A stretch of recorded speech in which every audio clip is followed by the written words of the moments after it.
Now, I want your calls on this, though. Should we scrap smart motorways? New figures show they have a breakdown rate nearly 3 times higher than conventional motorways.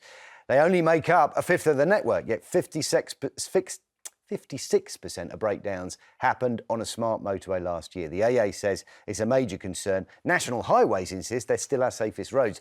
And it points out that breakdowns are more likely to be detected because of the technology that's on smart motorways. Are you a fan of smart motorways, Kevin?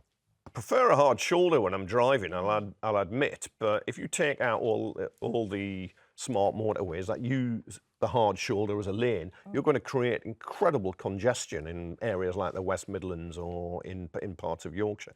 So I think you've got to analyse it properly. I think the stats are a bit skewed sometimes, and because as the National Highways say, you detect all the breakdowns on a smart motorway. You've got lots of gantries you don't on an ordinary motorway.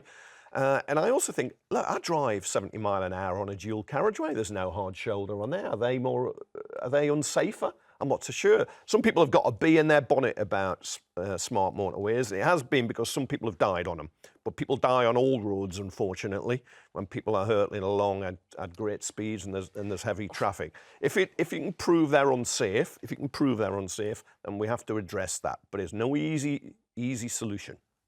I'm so interested. Obviously, there are people who've died. Yeah. And their relatives very often, their closest, their kin, go on to campaign and say that it was directly because of the smart motorway. Lizzie, do you think that wouldn't happen when it's a motorway that we've been used to for, 60, 70 years now? Exactly. I mean, smart motorways were introduced in 2010, and there's been 79 deaths at least.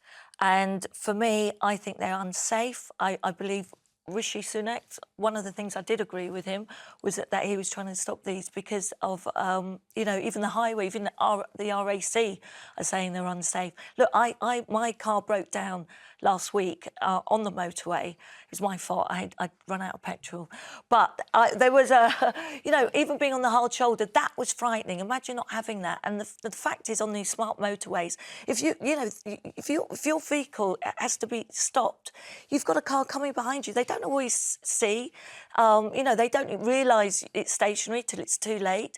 They're highly dangerous. They're a real worry. And I'm someone that has to drive. Congestion, and smart motorways are designed to reduce congestion by using what would have been the hard shoulder as an extra. Anyone who's driven around Birmingham in the rush hour, you think if you reinstate all the hard shoulders, it'll become a car park. Nothing will move. They are costing lives. It's just whether that capacity, if the figures are right, is that extra capacity worth it for the cost that people are talking about anyway? Well, most people die in congested areas. If you talk to any of the families, honestly, it's so frightening. And the statistics and even the RAC are against them. Well, listen, we are going to carry on. Yes. Don't go anywhere, because we're going to carry on down this road after the break. Should we scrap smart motorways? Do you think they're actually quite useful? Because they're meant to be safer and speed up your journey. 0207 862 2222 is the number you need. We'll see you very soon. But now we're returning to smart motorways. Should they be scrapped? I want to get your calls in right now. Kevin, I just want to come back to you on one point. I mean, the point of this is about capacity and us getting stuck in jams. One of the stats I read looking at this was that actually smart motorways might save you 4 minutes in a day. And if we are genuinely looking at lives being lost or put at risk, and even that fear that I think people have when they know they're on smart motorway, because I certainly sense that, and you see that there are refuge areas rather than the real deal, a hard shoulder. Is that a fair trade-off? Yeah, that only saves you 4 minutes a day. There's a lot of 4 minutes, all the people on the road, and you could use that argument to say, well, why slow cars to 20 miles an hour or 30 miles an hour outside of school? Let everyone go along 50. It's only the odd kid that is killed. Now, look, it's a capacity issue. Now, smart motorways, if they operate properly, and you've got to have the right people in the control rooms, you can slow traffic in lanes because they have so many gantries, and they pick up where cars have broken down, while a traditional motorway does not do that. It's waiting for somebody to pull over and phone. It's why I'm not against them in principle. If there's an high accident rate on a stretch of road, that has to be addressed. But it has to be addressed whether it's a road in a town or a city, whether it's a dual carriageway, a country road, or whether it's a traditional motorway or a smart motorway. Look, safety should be paramount, right? Well, he won't drive them. Look, the national highways, this is a fact, detects 89% of vehicles that are stationary, only 89%. So that's still 1 in 10, not spotted. Hold on, I mean, it's actually, you know, if it's going to cost lives, it's not worth it. It won't spot any on a hard shoulder. That breakdown statistic is really interesting, isn't it? Because there's no suggestion that it's causing breakdowns, but it's obviously detecting more because it's got sensors and radars and things that pick up when a car is stopped. I would rather know that someone spotted me if I've broken down by the side of a motorway. But what if you're that 1 in 10 that's not spotted? Yeah, but it doesn't happen. Yeah, but the 1 in 10, but it's clear it's detecting 3 times as many it does on a traditional motorway. That is a plus. If we look at the hard shoulder side, that's only one part of smart motorways. You've been stationary on a live lane, nothing more frightening in all your life. And this is costing lives. You know why you're told to get out your car on a hard shoulder and get over the barrier? It's because cars on hard shoulders get hit.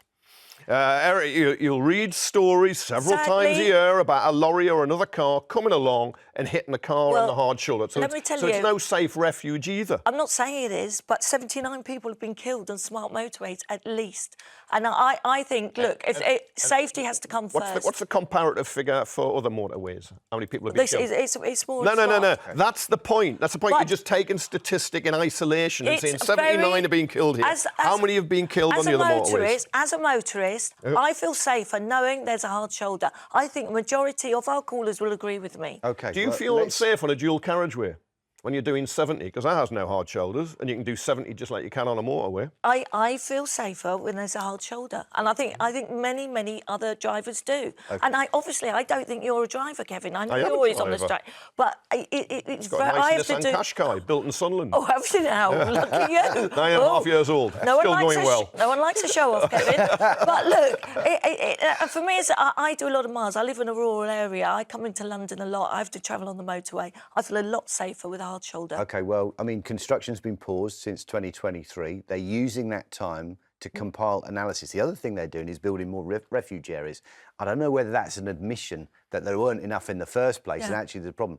But certainly I've heard reports that the idea was to have more than there were. Yes. So they're adding more now. I don't know whether that's they need to do that. I'd love to know what you think about it as well. 0207 862 2222. Please give us a call. But Graham on Facebook says, having broken down on a smart motorway in my taxi with passengers, my answer is yes. I was lucky enough to be able to get onto the hard shoulder and get my passengers out safe. I wonder if you mean a refuge area. Yeah. If we're saying smart motorways, by definition, there aren't any hard shoulders, but maybe that's what you're talking about. Having a live lane hard shoulder, even for those 4 to 5 minutes, scared me. OK, a little bit of confusion about what's going on there, but Jake on Facebook says there's nothing wrong with them. It's just incompetent people using them incorrectly. Interesting. Rimal on X says it would be interesting to see the data for the breakdowns. I'm presuming it's not just cars failing, but the AA, including call-outs due to accidents and collisions. I wonder, I mean, it's difficult. You have to be responsible for your car when you get behind the wheel, Kevin.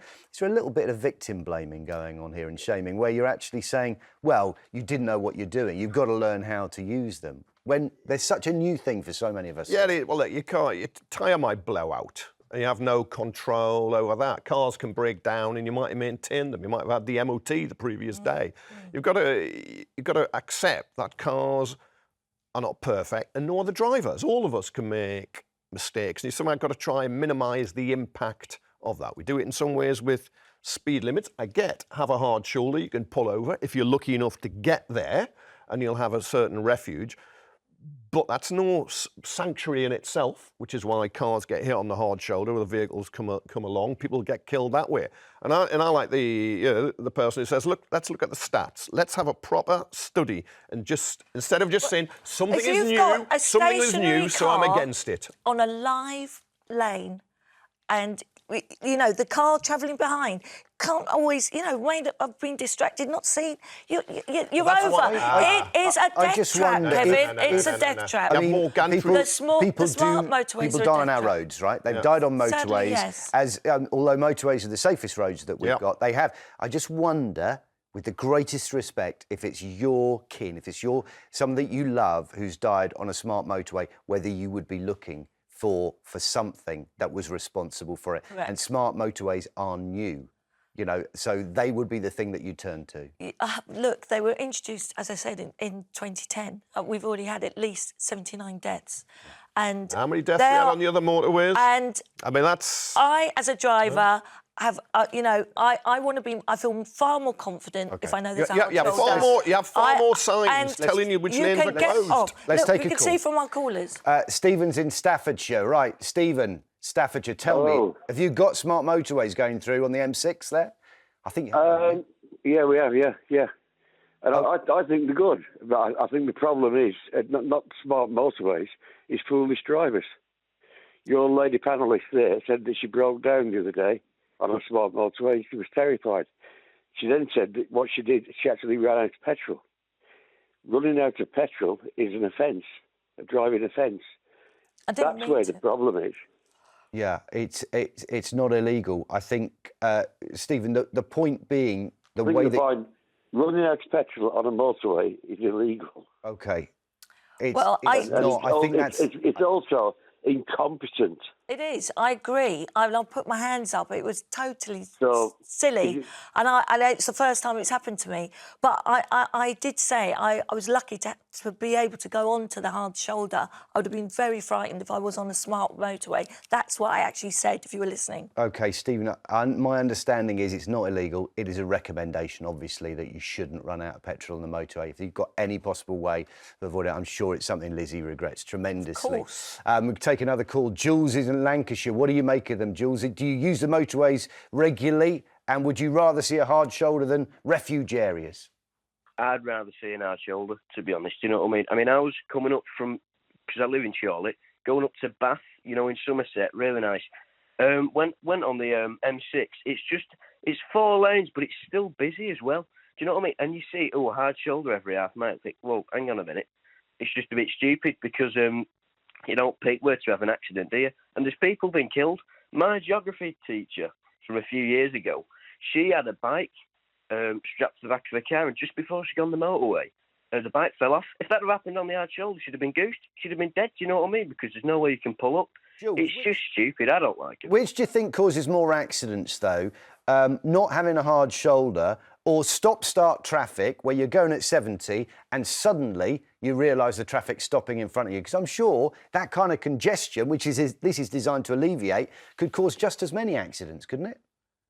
No, I think it makes no difference, to be honest. And you say people do 70, I'll be honest, most people on the fast lane are doing 90. Do you know what I mean? So it makes no difference, really. Okay. Do you know what I mean? Yeah, I do. Oh, listen, thanks for your call, Jules. And listen, safe driving. Everybody out there, do take care. Do make sure you fill up your tank before you head off.